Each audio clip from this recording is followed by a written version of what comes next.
is up, and welcome to another episode of the Worship Based Coffee Podcast. I'm your host, Jay Soleil. Welcome in. Episode 25 on the docket for today. And today we have a great guest, Ryan Owens, who's husband, father, bassist, and one of the presidents of Trickfish Amps. If you haven't heard of Trickfish Amps, I highly suggest you go and check them out. I'll be sure to put the information below the video if you're watching this on YouTube, so you can see the links, so you can follow Ryan if you want to, or the amps, Trickfish Amps if you want to. So with all that said, this is a really good episode. It's cool just to hear Ryan's story about how he got to where he was playing the bass, all of that, and how it led up to him working for Trickfish, and how he's been a part of helping Trickfish thrive. And so it's been really cool. So anyway, this is a great episode. I think you'll really enjoy it. I enjoyed being a part of it. So anyway, with that said, let's get to it. What's up, Ryan? Welcome to the Worship Based Coffee Podcast. Happy to be here. Thanks for having me, guys. Yeah, Heck yeah, Josh. It is so good to see you again. I mean, for those of you that are listening, Ryan was the main guy at the church that I served at in Houston, and just a phenomenal bass player and good dude. And so it's good to see you again. Yeah, great to see you guys. So Jay's been doing this podcast for a while, and one of the things that I frequently mention is my interactions with you, the things that you were able to accomplish, not just from like a bass playing standpoint, but also from your relationship now at Trickfish. I thought this would be just a phenomenal opportunity to bring you aboard and get to know you a little bit better and talk about the things that you're doing. Yeah, happy to, tell you anything you want to know about it. I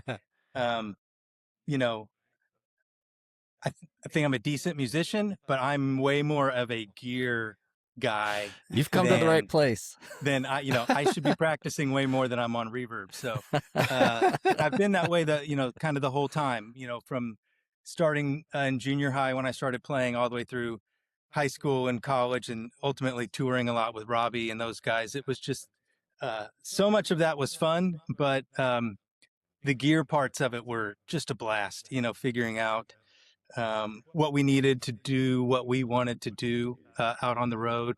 A lot of times we traveled with everything, lights and sound, and no one to help. So it was, a van full of a couple guys and a trailer that's way overloaded, and yeah, just always trying to find, the next problem solver to the gear situation to make what we wanted to do happen, and enjoy it along the way. So happy to be talking to you guys about it. That's awesome. Well, one of the things I like to do to kind of kick it off is just ask, what does and I'm putting it in quotes because I know it can be different for so many people, but what a typical week looks like for you? Typical week. Well, the past couple years now, concentrating on Trickfish has been waking up and, instantly trying to figure out what fires to put out that day, whether it's getting product built for orders or working on something new that's not quite working right yet, and you spend all night turning in your head.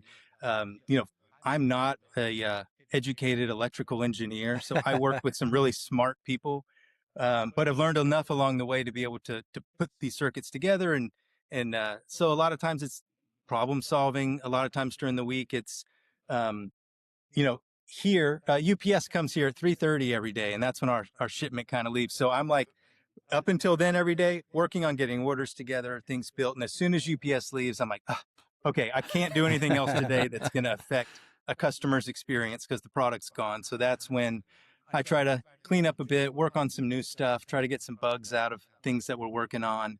And a lot of days are like that recently, which is fun, which is completely different than it was, 20 years ago, 15 years ago, 10 years ago when I was traveling and playing. Those days looked like different all the time. I mean, for a lot of those years, we had a studio here that Robbie produced a lot of people at. And so we got to work in the studio with people all the time and record and play. And of course, record and play our own stuff.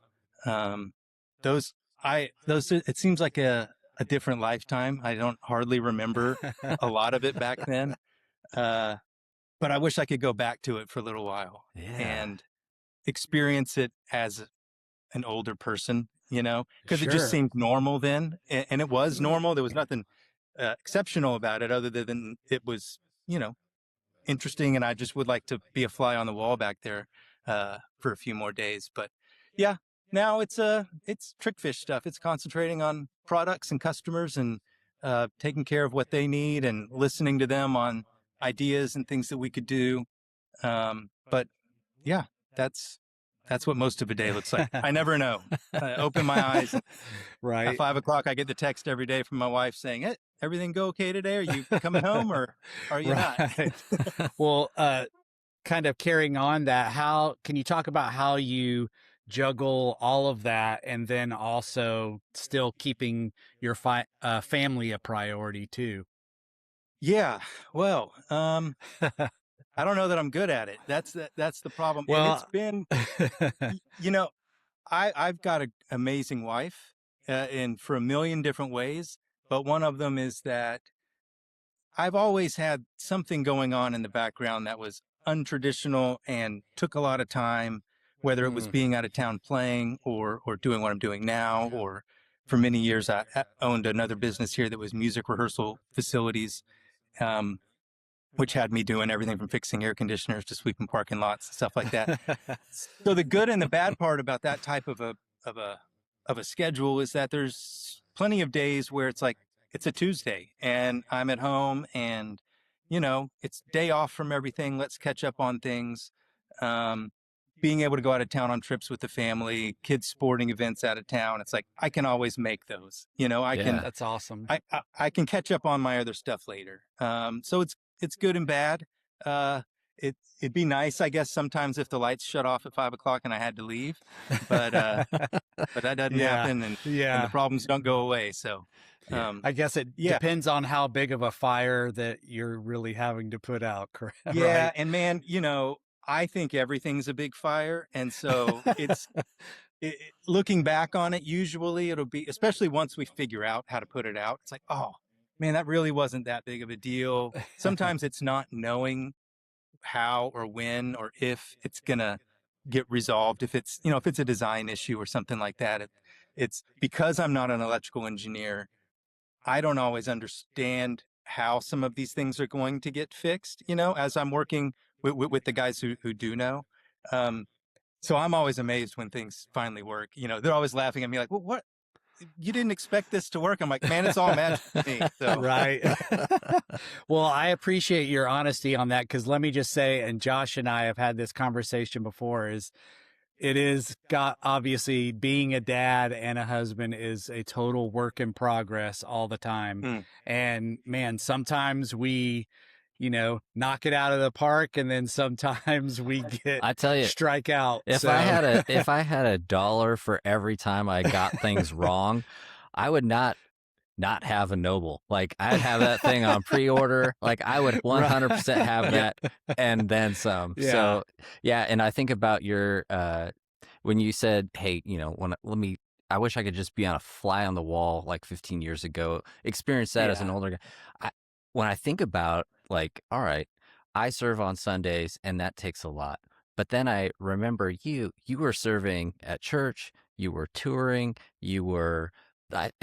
there's like some sort of worship collective at like Baylor University that you guys would do. Like you were a busy guy and managing a business and raising your family. I'm like, dude, hats off to you. Like, I have no idea how you managed to do all those things. Yeah, especially when we were a band full time, you just like, you never knew what the next thing, if there was a next thing to do, that, we were just happy to have people that wanted us to show up somewhere. Yeah.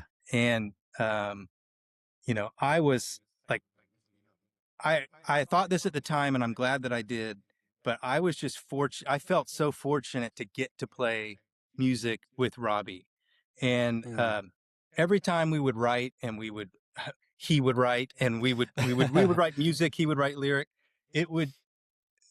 things would come out and it'd be like, I could never say that, but that's exactly what I feel like, And so getting to claim credit for some of that stuff because I'm there with him was like, it was one of the best. My life's got great stuff. That's going to be one of the greatest things I remember is the time spent with that band and getting to write those songs and getting to travel around and hear from people, like what those songs meant to people. Songs, happy songs that meant things to people, really dark songs that we had at times that meant a lot to people.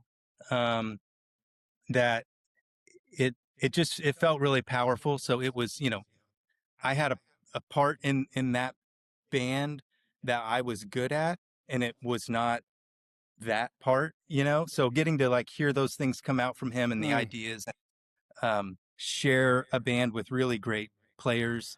Taylor Johnson was one of our guitar players, and if you don't know who he is, he's still probably the guy you hear on the radio most. He does all the Phil Wickham stuff, and nice. He was with us for the longest time, and so it was just really lucky. So back to what you were saying about being busy, we were just thrilled to be having something to do. But at the same time, it was a hustle. Like when we were home, it was It was finding the next place. We did a lot of camps, filled those in with a lot of concerts, did festival stuff. But of course, if you're going to go drive to the East Coast and do festivals, you've got to have 3 or 4 things to get you there.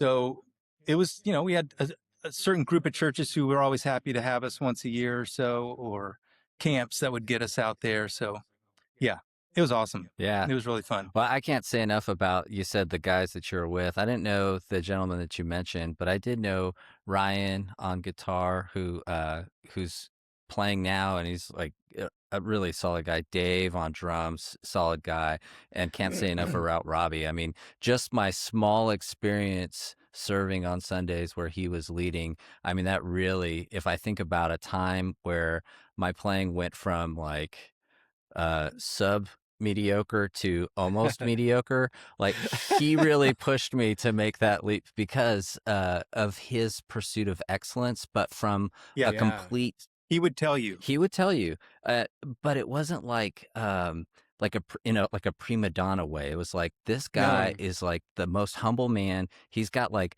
a dozen kids and he's leading from the heart, but he also is like pursuing excellence in a godly way, and that was really inspiring to me. So I can't imagine, being able to tour around with those kind of guys, those musicians, must have been a really great experience.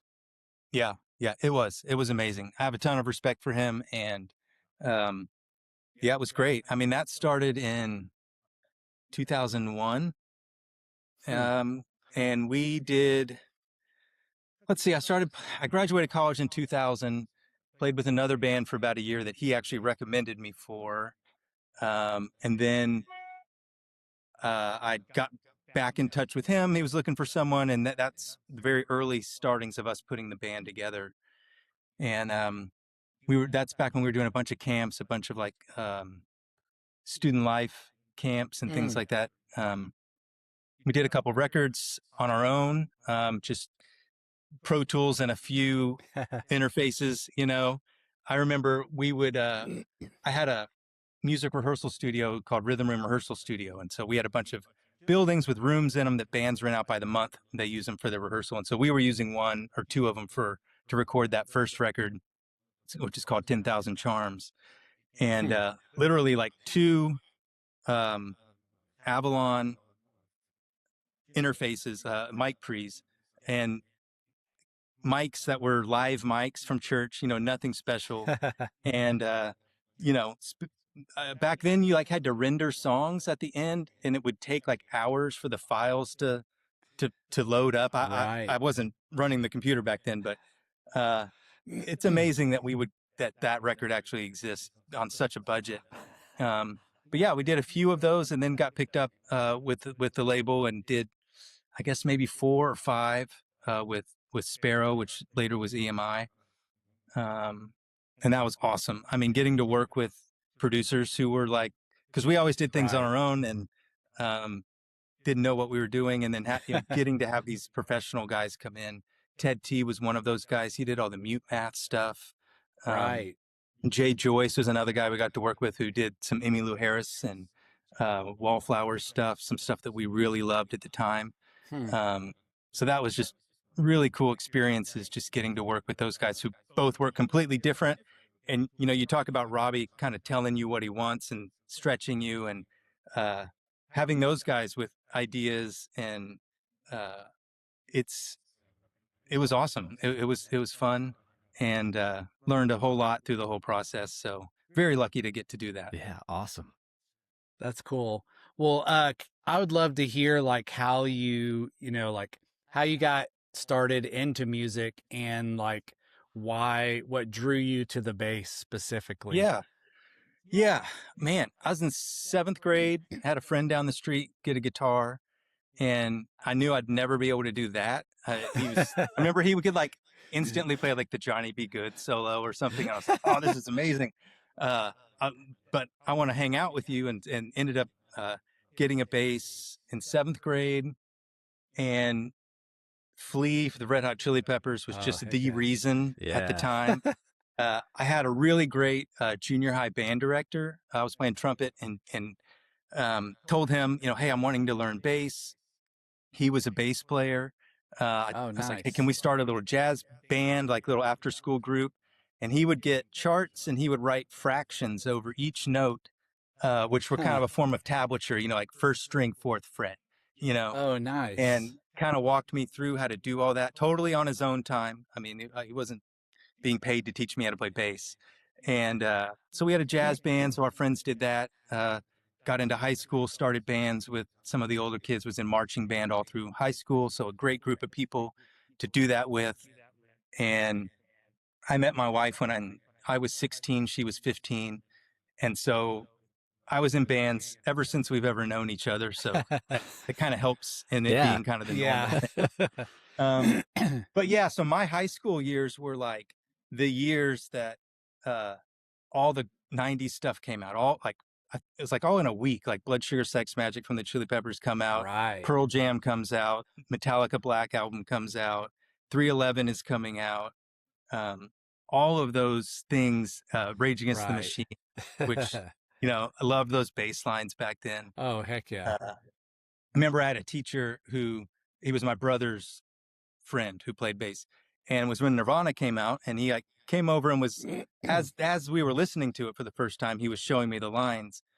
He was listening and playing them kind of right away. And I'm like, I can't tune the bass, so I'm like, how in the world are you finding those notes so quickly,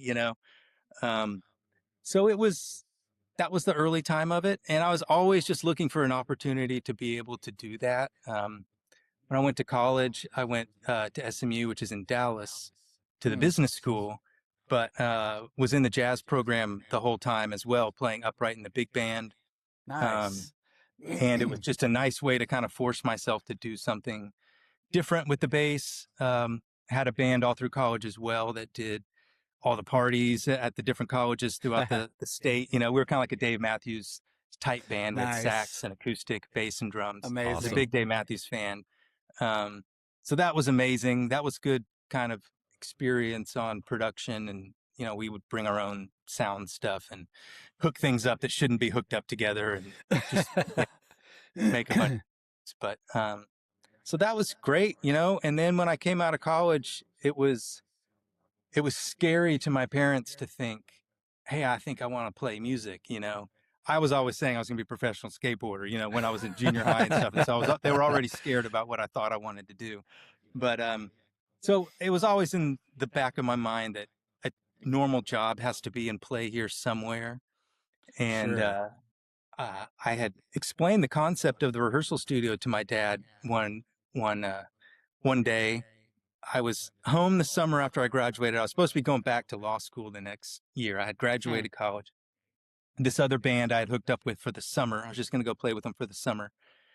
And as soon as I started doing it, I was like, I everything that I know from when I was little till now is for me to go do that. Like the things I'm good at are to go do that.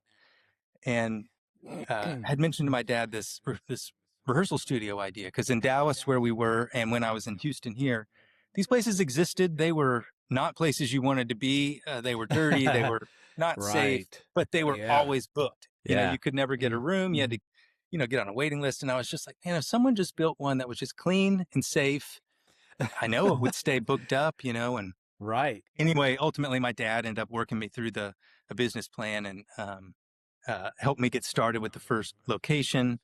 And I still have some locations right now that I do that.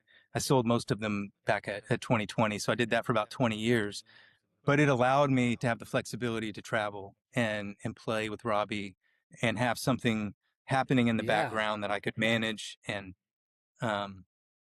yeah, so, and here I am now. So it's, there hasn't been a month, it seems like, since being 13 that I wasn't with some group of guys trying to plan something out. Yeah, you're not wrong when you say like rehearsal spaces are not places you want to be. Like I'm just remembering some rehearsal spaces that I went to in LA, and it was like upside down car on fire and like encampments. It was not the place I want to be. So having this idea to like, hey, what if I just make a nice place and keep it clean and you don't feel like you're going to get robbed? Right. Of course, Yep. that's going to be booked up. That's awesome. I love that. Yeah. Well, and I can imagine too the we're being worried about, okay, am I going to show up and one day like all the gear that I have in there for the rehearsal space is gone, Totally. depending upon where it's located. So Yeah.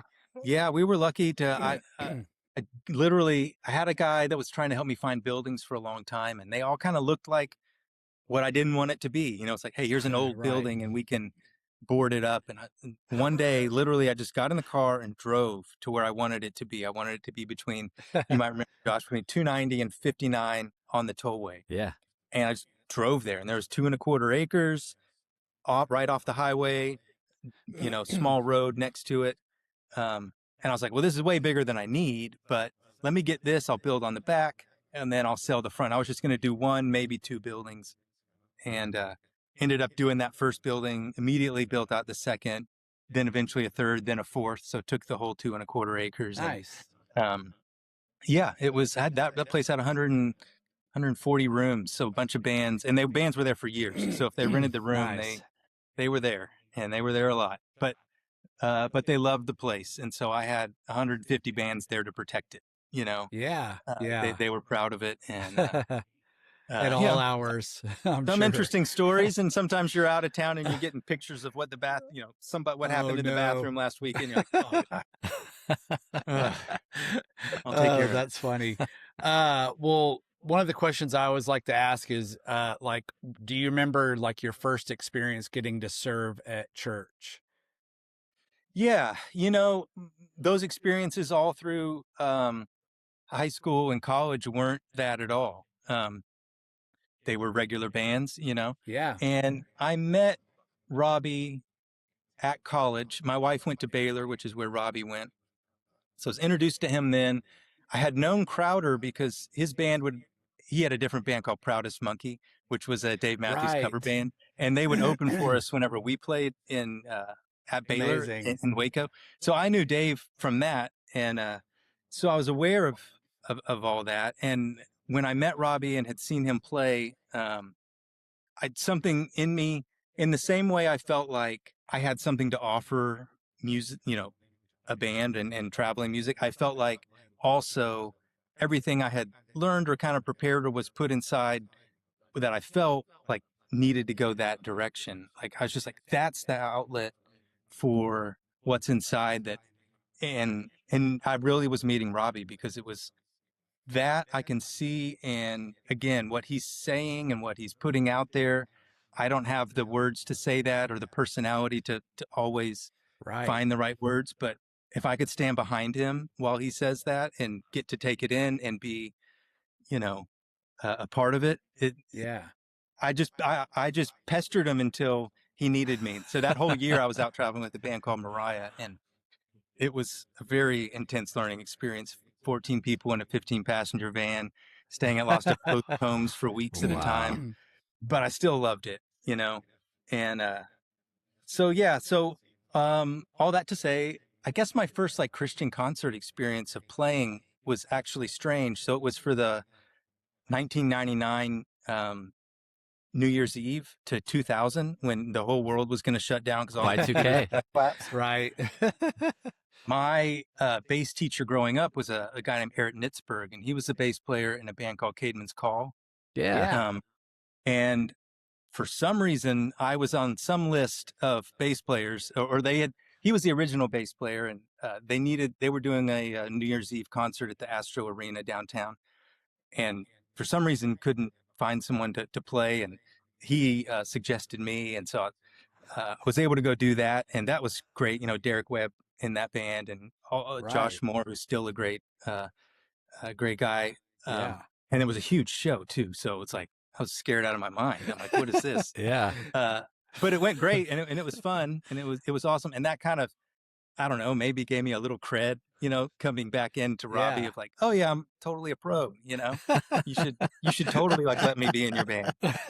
And soon after that, playing with Robbie, we led worship for a long time at a church called Ecclesia, downtown Houston. Robbie's brother was the pastor there. Okay. And that started out as Sunday nights, where we were on a gymnasium where we would set everything up and have church and tear it all down and all go have Mexican food together. And we did that for many years. And that turned into Saturday nights and Sunday mornings and Sunday nights, you know, where it was a lot of services. And we ended up getting our own building. That's where we had Hyde Park Studios, which we had upstairs, which we got to do some of our recording and a bunch of recording with other artists that Robbie would produce, which was awesome. You know, getting to come in and just be creative in the studio with people and kind of bring their songs alive, hopefully. So it was with Robbie, and you know, I don't know the history of like when worship bands became a thing, but I feel like when we were kind of doing it back then, it wasn't a thing. You know, churches weren't yet filling the stage with bands. Right. Chris Tomlin was down here in Houston with us, you know, very much kind of breaking out as a bigger artist. Of course, Crowder being down here, all that stuff was kind of happening in those early 2000s. And so it was interesting leading worship at church because we were really just playing what we were playing normally. We had songs that were band songs and songs that were worship songs, but still it wasn't a big, like, this is our worship set, this is our band set. Right. You know, we just seemed like it flowed all together. Bands like Delirious were kind of coming out, who I think were kind of some of the first big guys to put delay on and say, this will be the way, you know? Yes. And, but there were no in-ears, you know, so there's no tracks or clicks or anything to hide with. Those things came along later. And, but yeah. So anyway, I don't know where that question started, but there's a bunch of. No, that's great. Awesome. I love hearing that. And like, you know, what's funny is you say there's no tracks to hide behind or whatever. I kind of miss that. I like, say what you like. I love a good track or whatever, you know, sometimes it works, but sometimes I'm like, you know, especially for like this, I play at a really small church right now. It's like a church plant. And I think you said that you were serving at a church plant. I am too. Yeah. And so it's like really tiny. And sometimes I'm like, I feel like having tracks, it's too much. Like, strip it down, like serve the audience, just let it be a little bit more exposed, a little bit more vulnerable, and a little bit more pure. You know, I don't know, just my stupid opinion. No, I'm with you, and I'm going to bite my tongue about Do a it. lot of things. Yeah. Nobody from my 50-person church or whatever listens to this, so I think I'm safe. But you know, when we first started, one of the things we did early on was when we would fly out to go play at churches, we would meet with the worship band the day before and do I don't know, I would say a clinic, but it wasn't a clinic. It was hanging out mostly, but of like, hey, get the drums out of that cage that you've got it in up there on the corner, because play appropriately for what this room is. Totally. And this was a long time ago, but our kind of thinking back then was, if it has to be caged that way, and it would be more powerful, I think, as musicians working together with making noises that are going right to the audience's ears, to maybe play percussion, maybe do something different that fits that room a little bit better.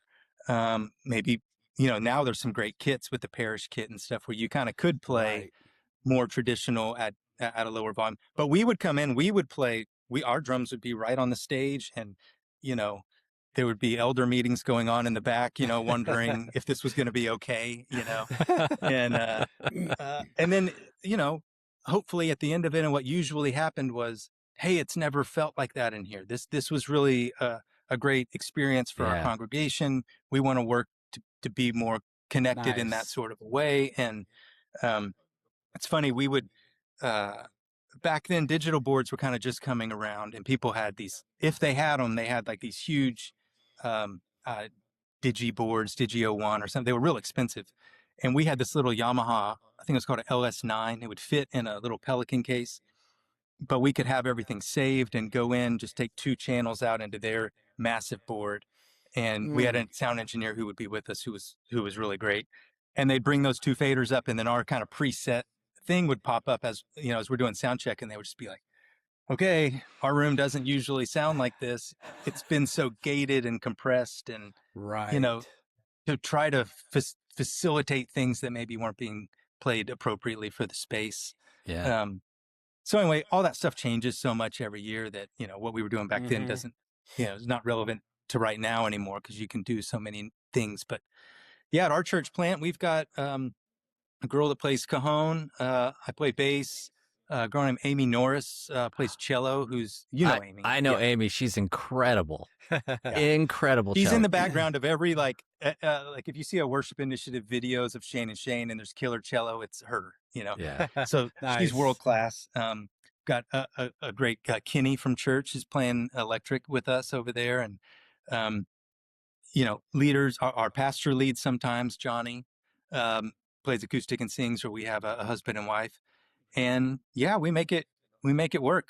We've got a little sound system, but a lot of times I just have my little setup, and it projects into the room and balances with everybody else. And it sounds great. I love it. That's awesome. I like that you said you've got your little setup, but it's like, oh, I'm the president of a bass amplification company, so I can pretty much get whatever setup I think is appropriate. I do. I usually just bring my little combo, which is in that cover right there. Yeah.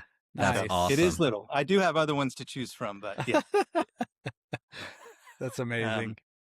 But and back then when people used tracks, when we were first playing, it was like we'd be at a festival and there'd be like a small girl band or a boy band or something, and they were the people that used tracks, because there was no band. Right. The idea of a band using tracks back then was just like, what?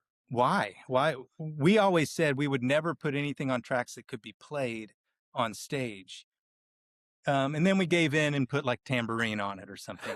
But it was always like, we'll do a pad or something that would allow us to fill things out. Yeah. But again, I know I'm old, and that was a long time ago, and it's definitely welcome now. But it would be a little odd to be playing, and I don't know, half the band is coming through a computer, and I know that it's in the pursuit of excellence and people wanting to do a good job and everything, but I don't think there's anything wrong with offering an acoustic guitar and vocals, to a group of people, and then allowing the freedom for things to go up and go down and be longer, and to stop, and to, I loved that part of what we did when we played, is Robbie had all these hand signals that he would do, that we would know if it was going to go longer, or if he was going to want to talk for a bit and we were going to play down. And if we're playing to a grid in Ableton or something, it's like, you can't do that. But at the same time, we had sets that were like dialed in, and this is going to happen. And if we were opening for somebody on a tour when we had 25 minutes, it's like, this is it. Don't even play it Right. slow because then we'll be too long and they'll get mad, you know. So, you know, there's spaces for everything, but Yeah. yeah. So it's fun getting to kind of sit into all those different types of I almost say performances, but I guess they are, but I guess Sure. they're not. I always hate thinking of them that way, but yeah, situations. Yeah, I totally came from that same era, you know, grew up in the youth group and playing in our youth band, and that, you know, having the wedges and having to, like you said, go by hand signals for a chorus or Yes. for bridge or for whatever. And you just kind of, from playing with the same people, kind of learned kind of where they were going to go just from that. So I definitely, I came from that same era as well. So Yeah, I remember I always like being on the left side of Robbie because I can see the back of his hand on the acoustic, and you know you can always see a G coming, you know, or an E, or it. I don't know. Yeah, I got used to being able to like, okay, yeah, we're doing it. Or I'd always check his capo too because we've had enough times where like, uh-oh, that capo's wrong. Let me get everybody's attention, guys. We're up a half step, and if he's starting the song and we're about to come in big, you know, which you know. could be a real problem if you were doing tracks. So Big problem. Oh yeah, it could be. And we've definitely crashed and burned. Plenty of those, you know, times. Like, oh, what are you gonna do? Yeah, exactly. Sometimes you're gonna stop and just start over. Well, that was one of the things I was going to ask. It's kind of funny that you brought that up, is how like handling mistakes and moments when things don't go right. Cause I feel like it's important, especially obviously the largest part of this platform, you know, podcast is other worship bassists.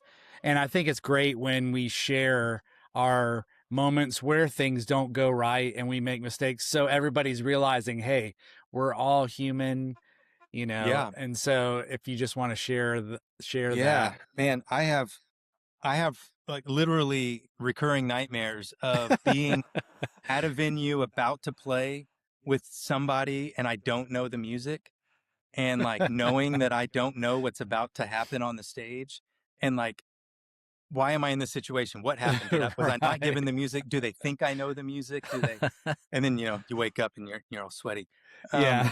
Yeah. I mean, mistakes happen. I mean, I've made a zillion of them. The band has made a zillion of them. Sometimes it's accidental. Sometimes it's you're in the moment so much and you miss something. Right. And to me, it's like, when I feel the worst about it is when I didn't prepare for something and maybe something slipped through the cracks in my brain, or I'm going off some charts on this one that are on the ground and I kind of didn't commit it to memory, and I feel like, okay, that was kind of on me. Right. But generally, if we're prepared and things happen, man, you know, they happen. Technical things happen, things cut out. Yeah.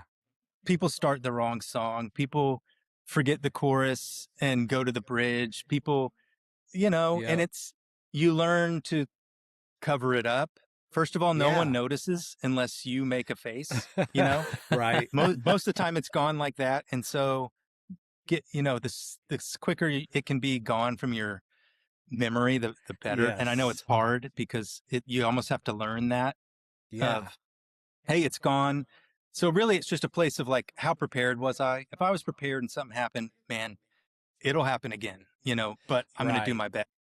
But if I'm not prepared, yeah, that was on me. And I get so stressed about that I usually am pretty prepared, you know, because I'd rather not be the weak link. Right. I'm usually surrounded by people way better than me. So whether it's Robbie or later on playing jazz stuff here in town and like really like trying to learn that stuff, when being way behind everyone else, it's like, okay, well, the more I can do to prepare, the better I can serve this thing to basically not be somebody's problem. You know? Yeah, that's my life at my church right now. Like all of them are like the the guy who leads worship is like a professor of music at Lee University.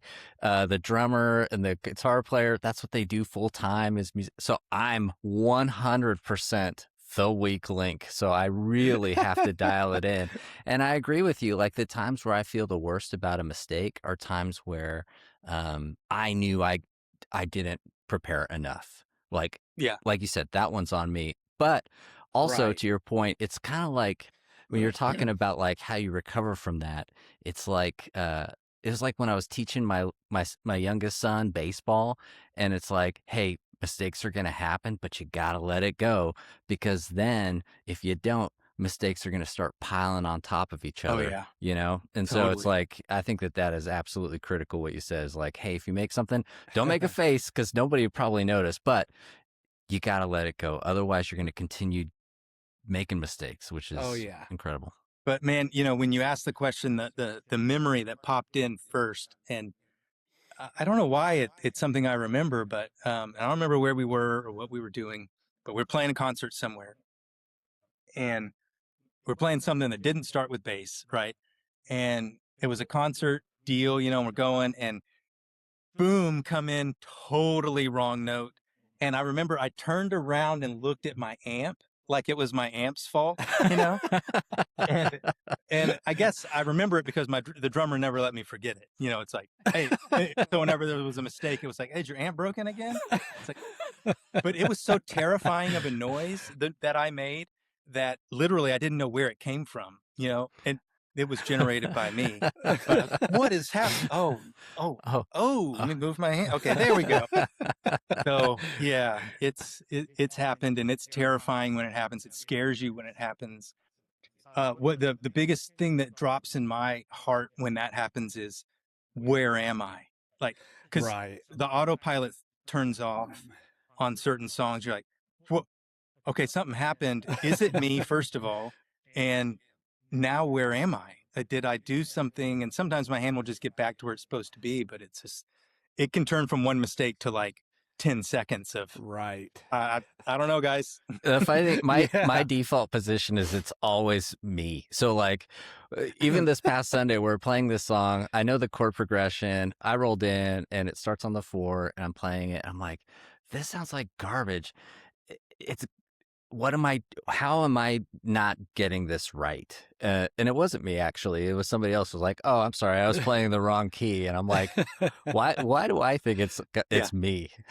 It's just, well, and there can be things that, like, I remember one time we were playing, man, what was the song? Come Thou Fount, I think. And it's got that kind of, it's in 3, so it's got that lilt to it. And Robbie got stuck and he couldn't get it to happen. Like he was playing it in 4, but can't sing it in 4. And so it was like, had these long gaps in between each line, you know, because it wasn't fitting, but nobody knew what was wrong. We're like, we're playing the right notes. What is wrong? Like, we can't, and we just kind of got through it and stopped, you know, and then played the rest of the set. And then afterwards it was like, what in the world happened on that song? And, you know, he was like, I was stuck. I couldn't get in or couldn't get out of playing in 3. And so sometimes it's not notes. It's just things like that. Or, you know, being in situations where you can't hear. You know, we did a lot of festival things where it's like, hey, you know, all your stuff's ready. You guys are next. The radio DJ is going to go talk for 5 minutes. You're going to run out, get your stuff going. Doom, doom, doom. Line check, line check, line check. Sound guy, good, good. Doom, doom, doom. Song of hope, song of hope. You know, and you can't hear anything. And you could play wrong notes and not know it.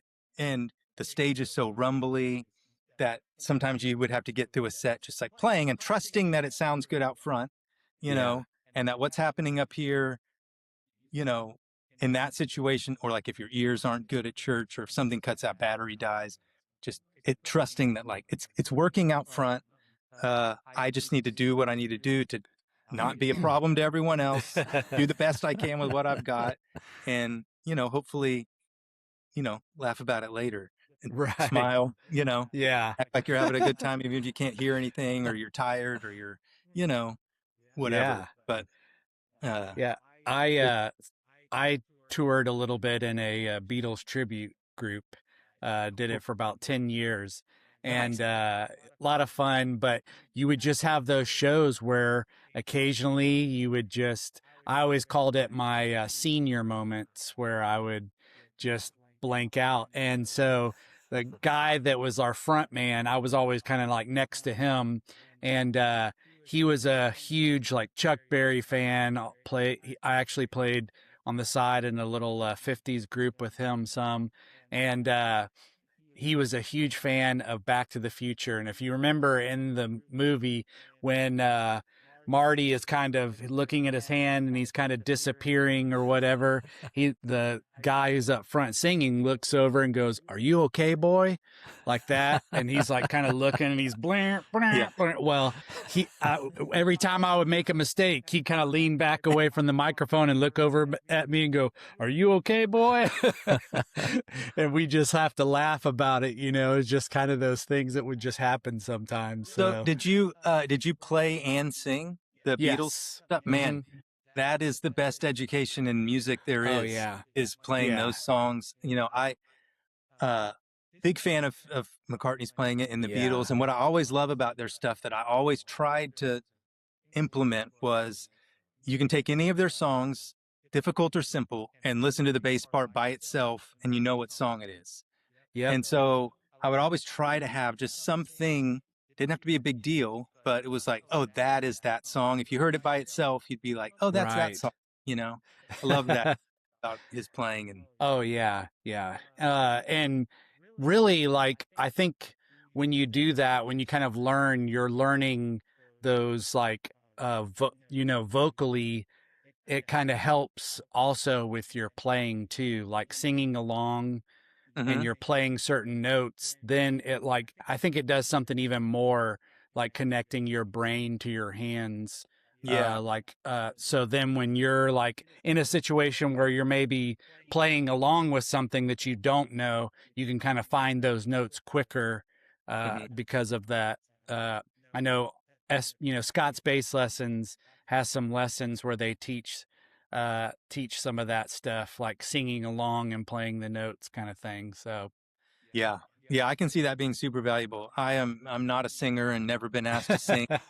Will never be asked to sing, but I wish that I could, mainly just for that, pitch reference. When I started playing, my ear was terrible. Like I said, tuning was like a little hard, and learning Nirvana tunes that are just simple notes was like, I was blown away. And then even playing the early years with Robbie Taylor, the guitar player I mentioned before, he can hear something and just relatively know, oh, it's 1, 4, 6, 5, and it's doing this and this and this, and he write charts out real quick, which blew my mind back then. And now, obviously, I've been around it long enough. I mean, that's really the only way around it. If you're not born with it, expose yourself to it over and over and over, and then try it. Hey, sit down. I'm going to try to, no matter how long it takes, I'm going to pick this song out, these changes out. It starts becoming really recognizable. And, I'm guilty of sometimes Sunday preparation is the drive in the morning of checking, what are we playing and pulling it up and being like, okay, I got that. I think I got that. Let me look at that chart and make sure that's right. Because so much of them are so similar that worship music is a good way to get your, your 1, 5, 6, 4s down. Yeah. Oh, for sure. Yeah. Yeah. Well, one of the last questions I wanted to ask you about what do you think is probably one of the biggest lessons that you learned from, the times that you have done like worship, based stuff? I mean, being flexible, I think is it. What we, at Bayou City, when Robbie was there, when Robbie moved, we had some transition time of like bringing in some different worship leaders, and Ryan DeLange ended up landing there. We called him Dirk because he would come on the road with us as an intern, but his name's Ryan and my name's Ryan, and it got confusing real quick. And I just, you got to have a different name. Like, is that where that came from? I never knew that. Oh yeah. I mean, just in the van, and somebody says Ryan, and we both turn around, and I'm like, "You're no longer Ryan. I've got seniority on you. Your name's Dirk."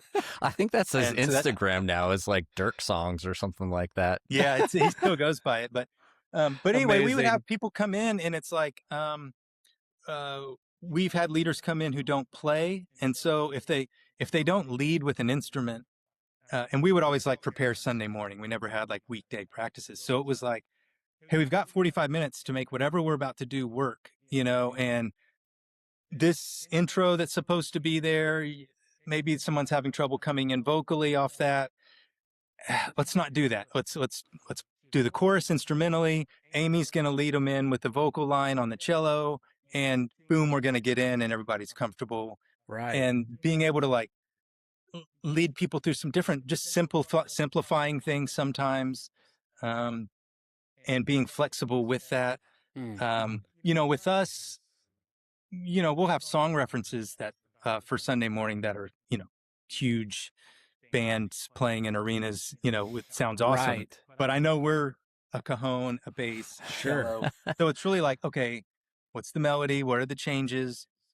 The bass part's going to be different than what that is. So it's, Right. and even in rehearsal to the service might be different because it might be amped up a level from what it was. So it's knowing how to navigate those changes in a way that's, maybe it needs to drive, maybe it needs to be open, maybe it needs to be a different octave here and a different octave here, just to have differences and bring up the intensity of it. Right. And so that's all just flexibility, being comfortable with your instrument in a very like practical way, knowing the numbers. I know, Josh, I've heard you say before that in one of the podcasts that like that was new to you when you came over to, like, just tell me the note, know, but knowing the numbers and what they mean relatively to the other numbers, Totally. so you can switch keys.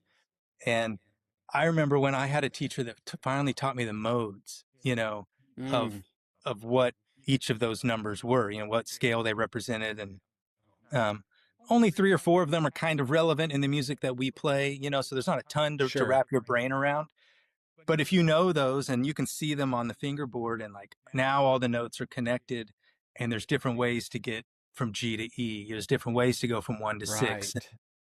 That's what I love about playing at our church in our small little setup that we have. It's like, it's improvised music the whole time, even though it's set songs and we've got a roadmap and, we know what song it is. It could be different based on how the congregation is responding, Right. And I love being able to be like, all right, especially in that situation, I can really drive us from being open to being intense with the number of notes, the number of half notes or quarter notes, or this is now it's eighths, and it's really bringing things up, and maybe there's another level with a drive or something like that. I love doing it like that. I love doing it where it's all planned out and it's excellent and things like that. But I also love just, it's open, and maybe it's sloppy sometimes, not on purpose, but it's just very organic and it's fun. I like it a lot. That's awesome. Well, this is one of the parts I was excited about getting to talk to you about, is the Trickfish stuff. Yeah. And I'm just curious, like, can you kind of talk about how that came about? Like, the beginnings accident of it. 100% accident. So Trickfish was founded in 2000. They started in 14, but in 2015, the first kind of products were coming out. And I did not start Trickfish. So Trickfish, if you're familiar with the NAMM show, the conference that's out in Anaheim every year. Oh, we know. So YouTube was popping up, and I was, like I said, just a big gear guy. And one of the bass companies I really like is the Federa basses, really high-end basses from Brooklyn. And Mike Pope is one of the guys who had designed all the circuitry for those. And anyway, this video pops up and it's Mike, and he's, introducing this new amp. He had partnered with Richard Roos, who's the guy who started Trickfish, to implement his preamp design into a lightweight amplifier. And they had a whole line of cabinets and this new amp, the Bullhead 1K. And anyway, it popped up and I was like, I have to have it. Have to have it. And emailed and ended up calling and talking to Richard. I was like, I got amp number 7. I think I was like the first customer who bought something, and Richard, who started it, was a character, he was in the music instrument industry for a long time. He was with SWR back in the 90s, and Elysius and KRK and JBL, and a kind of like advertising marketing executive, but a killer bass player. Played with Shaka Khan for a while, sat in with was one of the fill-ins for Tower of Power. Scott Henderson, who's like a fusion shredder. So he had legit chops on bass. And so as he was kind of retiring out of the music industry, he had worked with all these different guys. He's like, I just want to put together the best of the best guys, because he wasn't an engineer either. But I want to work with the guys who are. Anthony Fragoso, who designs all of our speaker cabinets. Put all these guys together, make the best thing we can, regardless of success or cost or whatever, based on a working bass player's needs of gear, And so the Bullhead 1K, it's kind of big. I mean, it's not big, but it's not tiny. Knobs are kind of big. They're spaced out, and that's all so that you can reach back and make a change, in the heat of battle, and not be getting tweezers out to do things. And all that to say, so that started. I was still traveling at that point, and I was the annoying guy who always had ideas, and I'm like, what if you guys did this and this? And it was coming around to the second amplifier design, and he was looking for a couple guys to invest and kind of partner up. And so I did that. Became a partner with one of the engineers, David Yates, and we were cruising along. In 2017, Richard had cancer come back around, and it ended up taking him out really quickly. And unexpectedly, me and David were bystanders. We didn't run the company. We didn't know anything about the finances. We didn't know what bank we used, any of that stuff. But Richard every day on the phone's like, I'm getting better. I should be home next week, and he passed away December 17th of 2017. And NAMM is in January. So NAMM is like 6 weeks from then. And we had some new product we were working on. And we were just like, man, we fly down. He was in LA. We go down there, and he was in Simi Valley, just outside LA, and kind of meet with the family and go through the garage of all the stuff. And David, who was the other partner, was one of the engineers as well. So, he knows how everything works. And I was not traveling as much at the time. And it was just like, let's just go to NAMM. Let's get all this stuff boxed up. We'll figure it out. And then we'll just reconvene afterwards. So we did NAMM, great memorial to Richard at the booth. And so many people from the industry were there and coming around. We had kind of established ourselves a little bit. And just the feedback was just like, we can't let this go. Too much work has been put into this. Yeah. It's the people around it were all, like I said earlier, I like being surrounded by people way smarter than me. That was everybody involved. And so David was like, hey, I'm happy to help you in anything you need. I know how all this works. I designed it with Richard. And so the next year was kind of limping along. I mean, it was literally like trying to figure out what our bank account was, trying to figure out what the credit card balance was, what money the company owed, all this kind of stuff. And we worked it out. We pulled it out from everything, that first year, which was 2018. The next NAMM, I met my current business partner here. His name's Justin Huth, and he lives out in LA. He builds some of our smaller preamp pedals and stuff out there. But he was with Aguilar for many years. He did artist relations and stuff with Aguilar. So he was a really great representation of the industry. He and I are best friends, now. And he just had a lot of faith in me and the company and the idea to kind of come along. And we've just tried to grow it from then. And, one of the funny stories about it, I'm trying not to talk too long. You're doing good. Yeah, this is great. When I first came in, it's like, I didn't know how to solder. I didn't know how to do any of that stuff. And we had a customer that needed a potentiometer replaced on a circuit board. And I had to get on my neighborhood Facebook group and be like, hey, anybody know how to solder? And, I'm technically the owner of this company at this point, like de facto. And I got a neighbor to help, and that to now where like most of the parts on the boards are soldered by me here. We do so much of the circuit design here that I wouldn't have known about at all back then. It was just fun to, just learn so much through the process. But the best story is during COVID, my wife and I and our whole family, we were living at my parents' house because we were building another house and COVID just slowed it all down. So it wasn't ready. And at my parents' house for about, I think it ended up being like 8 weeks, maybe a couple months. But anyway, I'm talking to my dad about some issues with it, with an amp, and we're just trying to, figure out some design things. And he's like, oh, let me take a look. And I'm like, interesting. And then I'm thinking, he's like, I am an electrical engineer. I'm like, wait. He was an executive my whole life, but he came up as an electrical engineer in the seismic industry, which is designing technologies to map under the ground to find oil. Well, what they do is they have a thumper truck. It thumps the ground. They have pickup sensors all over the place, which are coils of magnets, which are pickups that go into amplifier trucks that amplify and filter the signal and then create data out of it. It's the same exact technology as thumping your bass, going through a pickup, going through an amplifier. And so he taught me how to trace circuits, how to find issues with oscilloscopes and putting signals in and going op amp to op amp.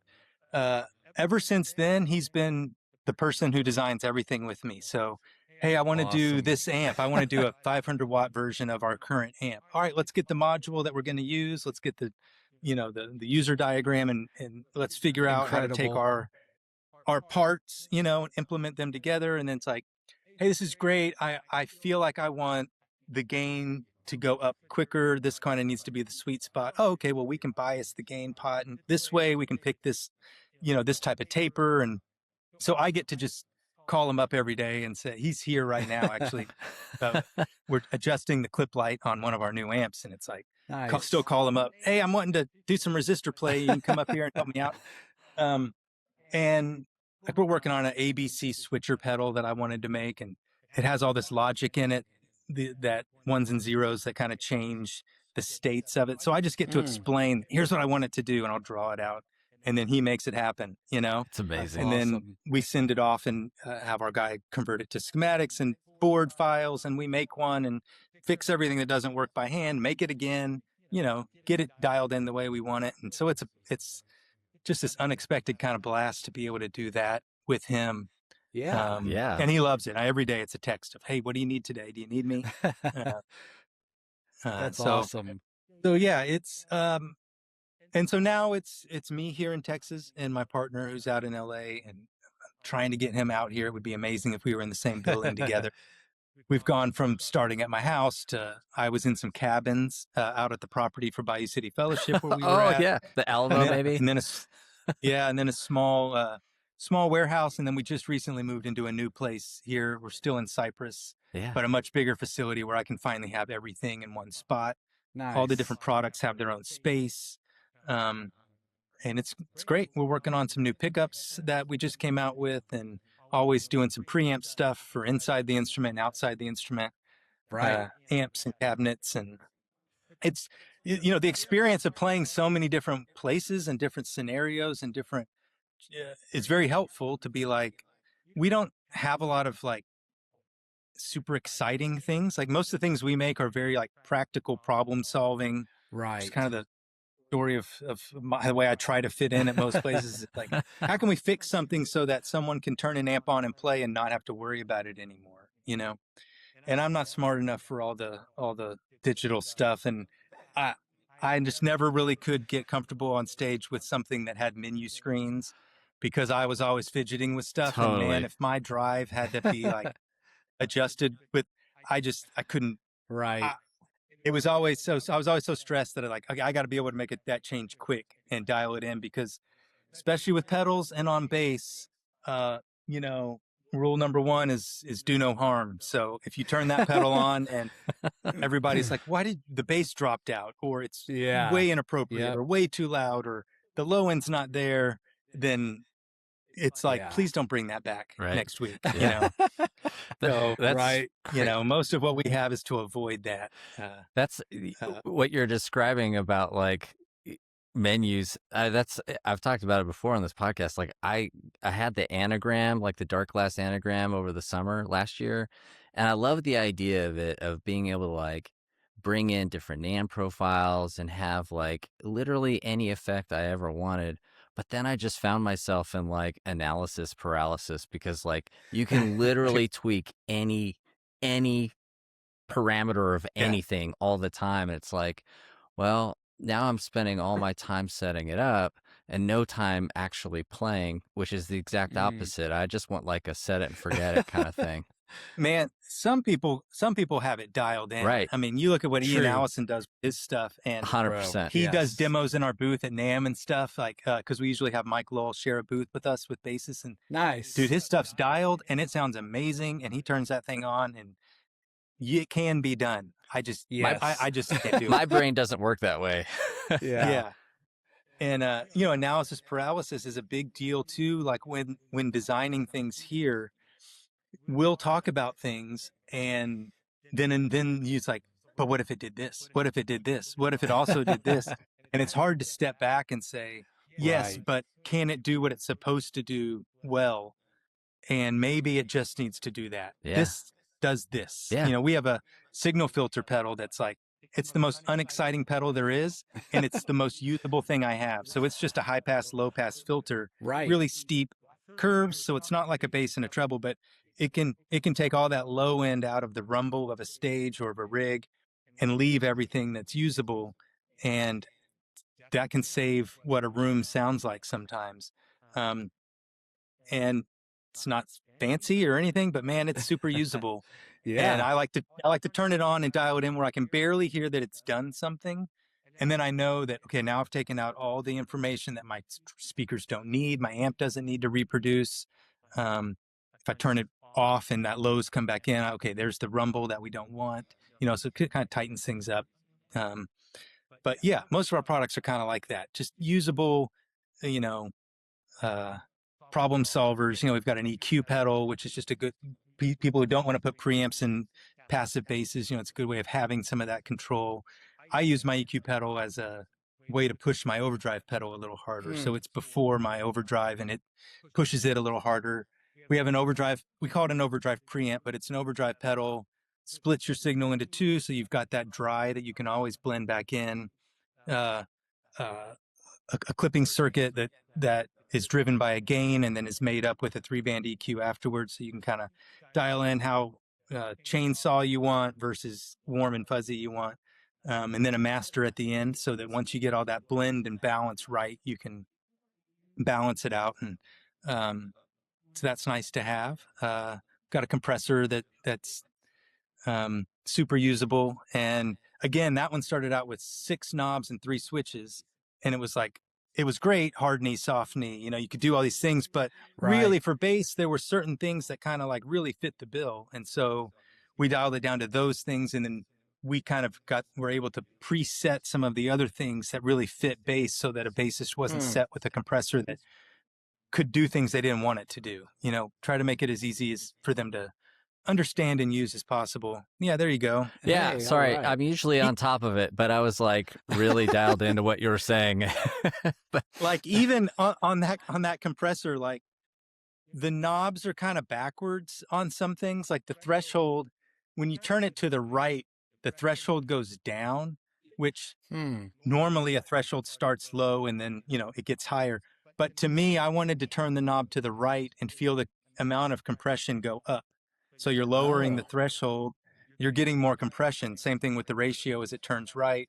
It's labeled right, so you know what it's doing, but someone who's new to compression or who's wanting to understand it quickly, it's like, oh, turning the knob to the right is going to increase my amount of compression. Threshold's going to decide where it kicks in. Ratio is going to determine once it kicks in, how extreme am I wanting this compression to be. And then it's got a side chain dry. So it's got a dry blend knob next to it, which is a good way to make up attack. So I used to like a compressor that had a slower attack so that I could hear the instantaneous transient of the note, but then it was compressed so that it didn't sound dull at the attack. Well, blending in a certain amount of dry, but not enough to override your compression, gives you that initial attack from the dry, then the compressed, and then of course it's got a master on there too. But yeah, those are all the ones I mentioned. So yeah, the artwork is all cities based on where those designs came from. Nice. So like the compressor's got a Boston, which is from that circuit that we had gotten our inspiration from on that was the DBX circuits. And that's where those were from. The overdrive is kind of based off of a Pete Cornish overdrive circuit that we had played with and manipulated. He's in the UK. That's the UK. The EQ is, that's DC, which is where Mike Pope lives. He's in Maryland, kind of close to DC, and so that's our preamp circuits are still designed off the Pope circuit. And then the signal filter, we went ahead and put Houston on that one because Nice. H-Town. yeah, it was my idea. I didn't invent the circuit; it's super simple, but we had to be on there somewhere. So That's awesome. One thing, I don't know, Josh and I actually, we did a little kind of our Christmas wish list episode and kind of went through like, or no, actually was that, I think maybe it was the NAM episode. It was our NAM recap And episode. Yeah. And we saw that y'all had done a partnership with Federa for that preamp with them. Can you talk a little bit about that? yeah, I still pinch myself getting to like work with those guys, and it's just it is. I almost don't know what to say about it because it's been so amazing to get to do it. I mean, we fly out there, we hang out with those guys. They had a preamp. They had a preamp and they had a headphone practice amp back in the 90s, two different products. And they were based on the preamps they were using at the time. And they wanted to remake those, to reimagine them with the new circuit, because we had started making their onboard circuit for the bass. Right. And so since they had this new circuit, it was like, well, what if we brought your two old products back, put it into one product, put a headphone practice amp in it, aux input, still had the same EQ that's in the bass, but with a little additional flexibility, and sketched a bunch of stuff out, sitting at the bench with Vinny Federa. He literally drew exactly what that looks like. So we were able to take it home and call up Dad, hey, here's what I want to do. I want to integrate this onboard circuit. I want to, marry it with a headphone amp that sounds good, but is still low battery consumption, because one of the big things they wanted out of this was for it to be have the option to be battery operated. They have a bunch of artists who travel and want to throw something in their bag, be able to practice in the hotel room. And so it had some challenges with battery consumption that we had to kind of redesign how some of that was done to keep the quality good. The more quality, the more drain you usually have on the battery. So you've got to kind of balance those things out. And then we did some interesting like switching ideas. So that one, the mid switch on their old preamp, they had a stomp box that would turn the mids on and off. And it was like a cool idea. Okay, you could put a mid cut in there and then take it in and out and be able to get a scoop sound or something. Right. So we're like, okay, let's bring that back, but let's do it a little different. We did a 4-band. And so you can either switch between high and low, where high mid or low mid is on, which is cool because a high mid cut is a good slap sound because you kind of clear out the frequencies right below the treble, and it makes that high end really clear. And then of course a low mid boost is kind of a cool, rear pickup, funky jazz kind of sound. So you could switch between those two, or you could flick the toggle switch and it would take both mids in and out with the foot switch. So it gives you some options there. The inside of the pedal has some dip switches where you can change the frequency centers of those 4-band EQs. Wow. And then, of course, it's got a headphone amp built in. You can change the foot switch on the right to either be mute or bypass. So if you want it to be a mute button, great, you can mute. It's got a tuner output, so you can feed your tuner. Or if you want the pedal to be an active-passive situation, you can flick the switch on the inside, and now that switch engages and disengages the whole pedal. So you've got a gain and a master, so you could dial in an EQ that you like, and then be able to set that output level to match your passive level, or be it slightly hotter, if depending on what you wanted. And then this becomes a totally separate sound. Maybe you do want an active sound to go along with your passive sound. So we built it, made some prototypes, went back up there, got some great feedback from them on some, ideas on things to improve and change, and the way the circuit was laid out. And for instance, the gain and master used to not be part of the bypass. So when you would bypass it, the EQ'd sound would usually be louder, because if you're adding EQ, you're adding gain. So like, hey, let's wrap that around where that master's inside the foot switch, so that any changes you do, we can balance out with the passive. And it's, so they've got great players that work there. And so getting feedback from those guys is great. And every month we get an order from them for whatever basses they're making, so that we can get those preamps put together and sent out to them. And they've got great ideas once in a while, and we'll happily do what we can to make it happen for some custom preamp designs or things like that. But it's amazing. I love it. We love getting to hang out with those guys and be associated with them. Yeah. So it's great. It's fun. Yeah, It's amazing. I pinch myself too. I think that about everybody. I mean, we get to NAMM and we get to hang out with Spencer Lowell and all those guys who are great friends. And, you know, we're all at dinner and staying together. And amazing. Some of the basses I play, the Stenbach basses from Finland, Tom always comes to NAMM and hangs out with us. I'm just, dude, you're like, it's just the coolest situation in the world. I love getting to be there. So. Yeah, that's awesome. So I'll let Jay talk about his love affair with the Lowell basses here in a second. But I will say that when we did the NAMM episode, when I saw that Trickfish had done that pedal with Federa, I was like, oh my gosh, this is huge, because I know that you've been like a Federa guy. Like the first Federa I've ever seen in my life was at Bayou City, and I was like, I don't even know what that is. It looks like it costs more than my car. And it sounds amazing, but I'm going to have to Google this. I'm like, it has like a... You know, I don't even know why. It was in 2001, right after I graduated college, right when I started Rhythm Room.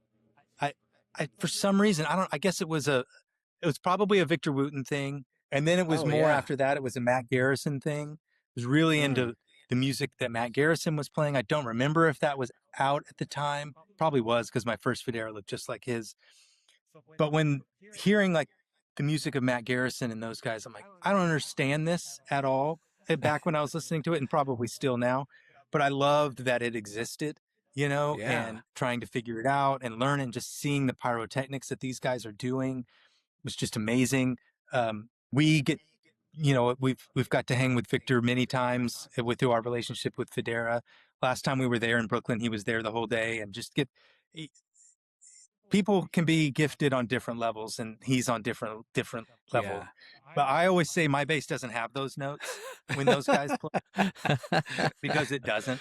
But it was something about, you know, a lot of the Federa guys are usually super technical. You know, they need an instrument that can accomplish these things that, you know, that a bass like that is needed for. I was never like that. But I loved the thought of the craftsmanship of it, the uniqueness of them, the way they were made.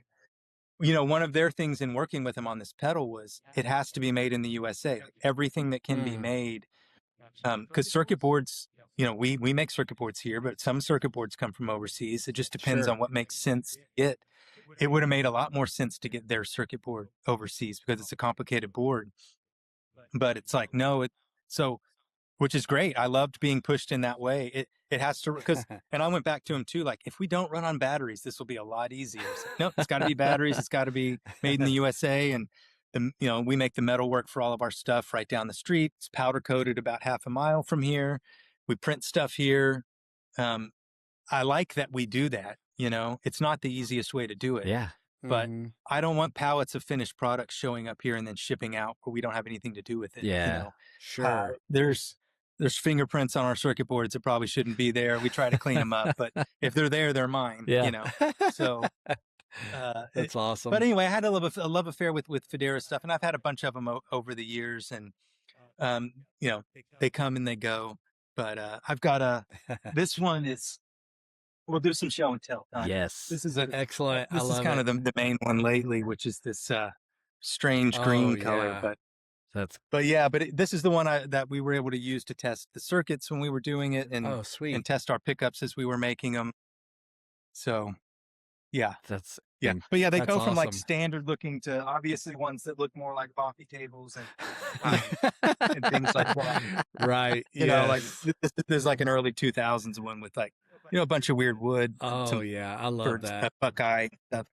But yeah, they're cool. But you know, most everything I play professionally, I guess, out, especially with Robbie, was a jazz bass. Robbie didn't want to see the Federa. Yeah. I think he only hired me because I had the jazz bass, and I was hired for that. Yeah, tell us. And this one I've had since the same time, since 2001. So you know, all the recordings and stuff were on this one. Tell us about it. And amazing. You know, I spent my whole career like trying not to fly with this, but then wishing I did because I missed it. Yeah. And so I was always looking for jazz bass substitutes that I could go out with, and because flying was so stressful, and It's funny, it was stressful for me. Robbie would like get on the plane last with like a bag full of Wendy's, just he didn't care if he gate checked his guitar. He wasn't stressed. I was like the first one in line standing there, making friends with the gate agent or trying to hide my instrument. What year jazz bass is that? This is a 65. 1965. Dang. Yeah. And I mean, it's like the wood is so dried out and open. I mean, you can like make indentions in it with your fingernail, but you play it and the whole thing just resonates. And probably the closest to like an acoustic, more of an acoustic instrument than an electric instrument. Right. And I mean, the neck pocket is sloppy. The nothing about this is fancy. This is super simple, and man, just the right woods and the right age, I guess. Yeah. And just the right mojo from when this thing became an instrument, Yeah. Right. Fun to play. So that's awesome. You were talking about, Ian and all of them. I don't know if you actually heard it, but there's an episode of their podcast where they were talking about how Scott was going into the studio and he was going to record his new album, and they were giving a shout out to you because he was going to be all he used was a Trickfish head and cab for that recording. Just came right out the back of the head and everything. But they were like, yeah, shout out to Ryan Owens for yeah, that was amazing. I mean, the whole relationship with those guys is amazing. They I remember hearing that. He went through a bunch of studio gear and tried stuff out and just went right back to the bullhead and was like, hey, and that's what it was designed to be. I mean, it was designed to be a studio quality preamp, mated with a high quality, Class D power amp. We use a Pascal power amp, and we're the only company I know of in the bass market that uses the power amp section that we use. Most people use an ice amp, which we use in one of our amps, which is great industry standard thing. But the Pascals that we use are little, they're a little more higher end of a thing, but man, they sound great. So yeah, it was great to hear that he was doing that. Yeah. Even when I forget how he got the first amp. I don't know if we even sent it to him. I forget, but they wanted to review one, and we sent one, and he loved it. He's got a video. It says like, it's all about Mike Pope or something like that. And he's got one of our amps, and he freaked out about it, and he was using it in his bedroom setup. I was getting messages every day like, hey man, I'm watching SBO and your amp's behind him. Amazing. And he's been super helpful and nice to us. He's such a great business mind, Yeah. And so you'll see all the interviews that they do recently. So they do all those before NAMM, and we go out, we provide them with backlines, so they have rigs, so we're seeing all these killer guys, like, unless they have their own rig, they're using ours, in the back. And a lot of those I'm sitting behind the camera with them, getting to watch because I'm dropping the gear off. And like Nathan East was the last one we were at. I was just like, dude, this is so cool. It's just so cool. Like I said at the beginning, just being a huge fan of bass and and the equipment and the players, and just getting to see those guys walk around NAMM, get to interact with some of them from time to time is super cool.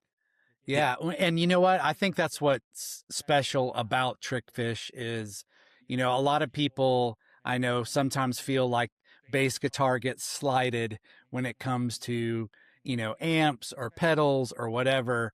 And so it's kind of cool to have guys who actually play bass and have this mindset of, how can we, bring, special things to the bass community, and so like all the things that you're yeah. And it's cool to see how bass players play nowadays. Like I never played key bass live. I wish I did. I wish I had access to those sounds.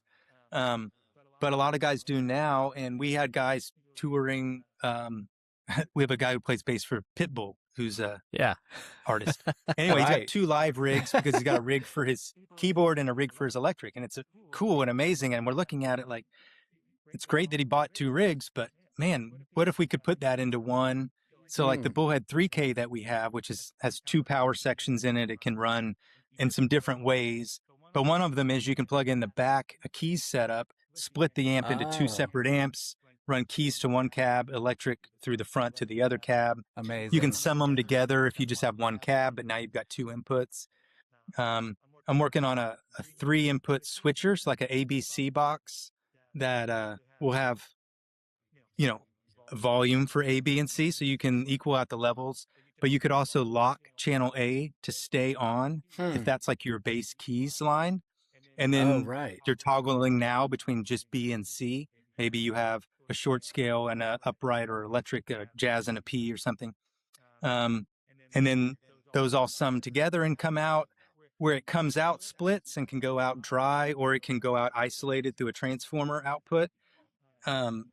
This little problem solver I had, it's not over there, all the time was this Leahy ISO box. It's just an isolation transformer, and it solved problems all the time. Like, oh, there's a buzz here. It's not work. Run it through this. Did it work? Okay, cool, because it isolates the grounds. So that's built into the box. Nice. So you can split, or you can go out the main, go through your pedal board, come back into the isolation transformer, and then back out. So it could be at the front or the end of your signal chain. But it's all from just like seeing how bass players try to survive the gig with what they're trying to do. And like, oh, we can make something that makes that easier, Yeah. Speaking of easier, and because I don't know if you know John Scott from Bluesman Vintage. I live like 7 minutes away from him, so I hang out, with him all the time. That's dangerous. Yeah, it is. Very much so. Actually, I joked about it with a friend of mine. You know how like Apple, when you get in your car, it'll give you your little, 7 minutes to this or 10 minutes. Like I got a notification and looked down and said 7 minutes to Bluesman. And I was like, okay, my watch has learned where I go. But I got to go down there, and they always have y'all's cabinets, there. And that's the ones that, everybody always uses to try out basses on. But one of the things, they had a 410 cabinet there. And let me just say, the fact that it's only 42 pounds is amazing, just for a 410, cab, and still put out, the volume that it does. Because from somebody gigging all the time, I can't say enough how great that is. Because what it became for me was, okay, I need to be able to carry this and not kill myself. But in truth, the only people who are really hearing my amp, unless I'm running out of the back of the head, is the band on the stage. I was like, so I need it to have enough low end for that, because the mains are going to take care of me, But so anyway, having that lightweight cabinet was always a lifesaver for me personally. And we fought that for a long time. I mean, our first cabinets were, I would say, medium. They weren't 100 pounds, but they were still like Baltic birch, solid cabinets, but they had Neo drivers. And the physics of a cabinet is you're trying to get it not to move, not to resonate, not to take away from what those drivers are doing. And if the cabinetry is not solid enough, then as you start pushing a cabinet louder, it starts getting mushy. It starts absorbing frequencies. It starts getting harder to hear, even though it's louder. And I was just always like, man, you don't have to hold it while you play it. Like, get something heavy and put it down, because it's going to sound good. But we eventually, it was inevitable. Like, we needed to work on it. So we went back to Anthony, the guy that does our cabinetry design, and we're like, hey, the main thing is the designs of the drivers have become so much better. So now there's not a compromise really using the Neo drivers as it used to be. So because they're better, you can get a better cabinet out of lightweight. We use like an Italian poplar that's a real lightweight. We still use Baltic birch for the baffle that the driver goes into, and for some of the bracing. But man, when we made it and we finally got it how we wanted it to sound, and I had to pick it up and carry it around, I was like, dude, I'm not carrying the heavy stuff either. So yeah. Talk, especially when you have to go up a big flight of stairs, you're just like, this is magical. Yeah, I know. But at the same time, I enjoy playing so much, and the feel of playing, the instrument on my shoulder, and I know so many people at churches have to play without an amp on the stage. I know that's just kind of Yeah. the battle has been lost maybe there.